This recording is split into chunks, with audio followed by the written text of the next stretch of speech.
হয়, ইংৰাজী নৱবৰ্ষৰ আজি প্ৰথমটো দিন আৰু এই মুহূৰ্তত আহি মই উপস্থিত হৈছোঁ ধেমাজি নগৰ নিকটৱৰ্তী গোহাঁইগাঁৱত। আৰু গোহাঁইগাঁৱৰ এই আমগুৰি চুকত দেখা গৈছে এগৰাকী ব্যক্তিক্ৰমী কৃষকে এক ব্যক্তিক্ৰমী কৃষি কাৰ্য আৰম্ভ কৰিছে।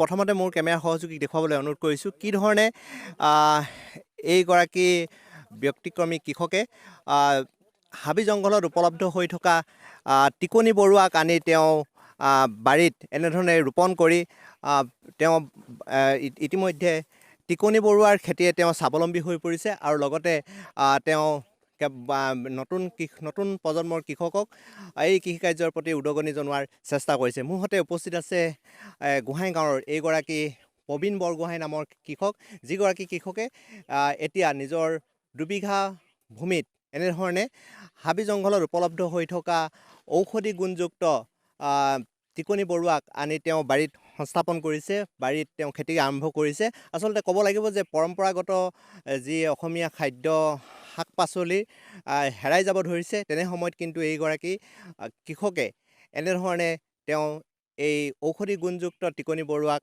তেওঁ বাৰীত এনেধৰণে কৃষি কাৰ্য আৰম্ভ কৰিছে। মই তেওঁৰ ওচৰলৈ পোনে পোনে যাব বিচাৰিছোঁ। এই চিন্তাটো কেনেধৰণে আপোনাৰ মনলৈ আহিল?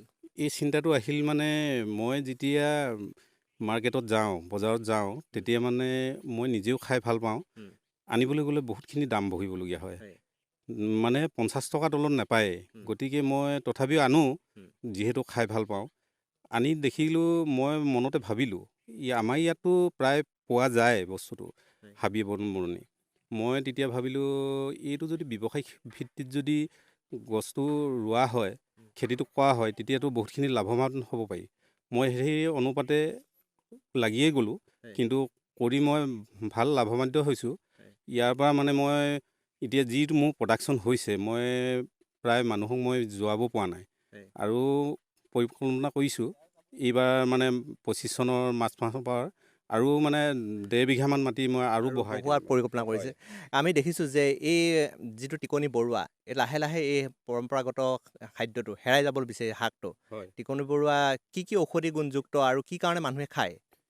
ইয়াৰ ঔষধি গুণ কেইবাটাও আছে।